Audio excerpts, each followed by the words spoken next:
उसके अंदर एक सेल मौजूद होता है, एग एंड स्पर्म की यूनियन जाइगोट बनता है, और जो रिमेनिंग जिस तरह से आपको पता है definitive nucleus and another sperm, उसके जरिए एंडोस्पर्म बनता है, इंटेगुमेंट्स होती हैं, उसमें सीड कोट बनता है। तो एक कंपोजिट स्ट्रक्चर जो seed coat, embryo and endosperm वाली होती है उसे हम कहते हैं सीड कहते हैं। और जैसे ये बहुत ही इंपॉर्टेंट सवाल भी है कि in plants development results in the seed, तो सीड बनाए, नया ऑर्गेनिज्म तो नहीं बनाए ना। जैसे एनिमल्स में हमने देखा कि एक न्यू ऑर्गेनिज्म बनता है, either resemble to their parent, या रिजेंबल नहीं करता है तो वो लार्वा होता है, और रिजेंबल करता है तो बिल्कुल एडल्ट जैसा ही होता है। But in case of plant जैसे आप देखिए उसमें सीड बनाए, प्लांट नहीं बनाए। फ्लावरिंग प्लांट्स के अंदर development results in the formation of the seed. उसके बाद सीड आपको पता है सॉइल में पड़े होते हैं, जब भी उसकी जर्मिनेटिंग सीजन आती है तो उसकी जर्मिनेशन होती है। सीड की जर्मिनेशन के अमल के बाद ही उसमें एक नया प्लांट पैदा होता है, न्यू प्लांट, यंग प्लांट पैदा होता है, जिसे हम कहेंगे सीडलिंग कहेंगे, that is called as seedling. Seed में से यंग प्लांट, न्यू प्लांट बनता है, उसे हम कहेंगे सीडलिंग कहेंगे, ठीक है। तो ये आप बहुत इंपॉर्टेंट सवाल है कि देन सीड, उसमें जर्मिनेशन का प्रोसेस होगा, by the process of germination एक न्यू यंग प्लांट पैदा होगा, उसे हम कहेंगे सीडलिंग कहेंगे।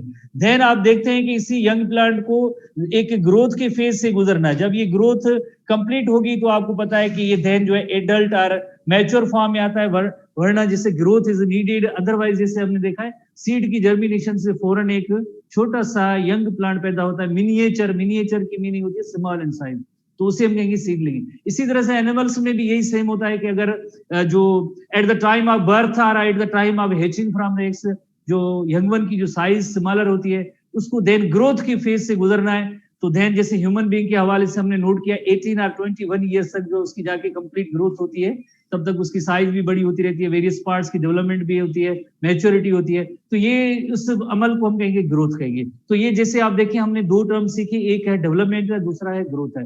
डेवलपमेंट में क्या होता है, जैसे एक स्पर्म यूनियन जाइगोट, उसके बाद सीरीज ऑफ जो चेंजेस होती है, प्रोग्रेसिव चेंजेस होती है, जिसके रिजल्ट में एक यंग वन बनता है। तो इसी सीरीज ऑफ चेंजेस के लिए लफ्ज यूज किया जाएगा डेवलपमेंट। और यंग वन जैसे पैदा हो जाए, चाहे वो प्लांट हो चाहे एनिमल हो, उस वक्त उसकी साइज स्मॉलर होती है, देन अपनी मैच्योर और एडल्ट साइज तक पहुंचने के लिए जाहिर है उसको ग्रोथ के फेज से गुजरना है। तो यहाँ पे यानी हमने दो टर्म्स को सीखा है, डिस्कस किया है, और इसी तरह से ये जो पॉइंट्स है इनको यकीनन आप नोट करेंगे, आपके पास मौजूद है अब। तो इसी तरह से हम एक डेफिनेशन बनाएंगे ग्रोथ की, ठीक है। व्हाट इज ग्रोथ, हम उसके लिए एक डेफिनेशन, हमारे टेक्स्ट बुक की भी डेफिनेशन है कि permanent irreversible increase in size, shape and weight of the organism is called as growth. यानी एक बार अगर चीजें जैसे ग्रो हो जाए, या कोई भी ऑर्गेनिज्म है उसकी फुल ग्रोथ हो जाए, उसके बाद उसका यानी रिवर्स नहीं है, स्मॉलर नहीं होगी size, irreversible change in the size, shape, weight of the body is called as growth कहेंगे, टेक्स्ट बुक की डेफिनेशन है, ठीक है।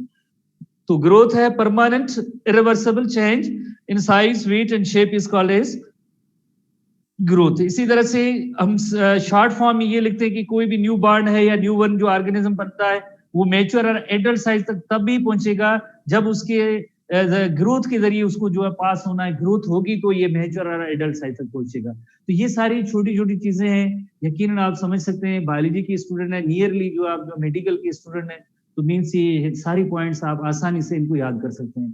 रेगुलर क्लासेस में भी आपने पढ़ा होगा, इसी तरह से ये भी हम डिस्कस करें और फ्यूचर में आप भी पढ़ेंगे, होपफुली इसको आप याद कर लेंगे, ठीक है। उसके बाद बिकॉज बायोलॉजी के अंदर काफी सारी चीजें मेमोराइजेशन की है, मेमोराइजेशन ही आपको जो आगे जाके सही जो आंसर की टिक लगाना या मार्क्स लेना, मेमोराइजेशन ही आपको काम देगी। इसमें कोई लॉजिक नहीं है, जो टेक्स्ट की हार्ड एंड फास्ट चीजें हैं वही उनको आपको याद करनी है, नथिंग एल्स, ठीक है। और बायोलॉजिकल प्रोसेस है, एक ही होता है, उसमें वेरिएशन जैसे फिनोमेना हो, ऐसी तो चीजें ही नहीं है। जैसे ग्रोथ है, डेवलपमेंट है, इसमें हम क्या चेंज कर सकते हैं, नहीं चेंज कर सकते हैं, साइंटिफिक प्रोसेस है, जो याद करने की चीजें ज्यादा है।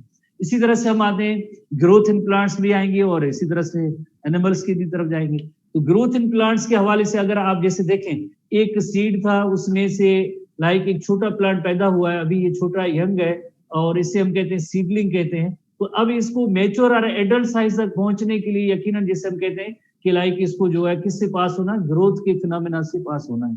तो ग्रोथ के भी लाइक वेरियस स्टेजेस हैं, कि ऐसे नहीं है कि फौरन ही जैसे प्लांट है इतना बड़ा हो जाए, एकदम इस तरह से नहीं होता है। तो उसके भी फेजेस है, 3 फेजेस में ये डिवाइड की गई। नंबर 1 जैसे फेज होता है उसे हम कहेंगे जिसमें only and only cell division होती है, जिसे हम कहते हैं फॉर्मेटिव फेज। फॉर्मेटिव लफ्ज की मीनिंग जैसे फॉर्मेशन और प्रोडक्शन किसकी, न्यू सेल्स की। जाहिर है इसमें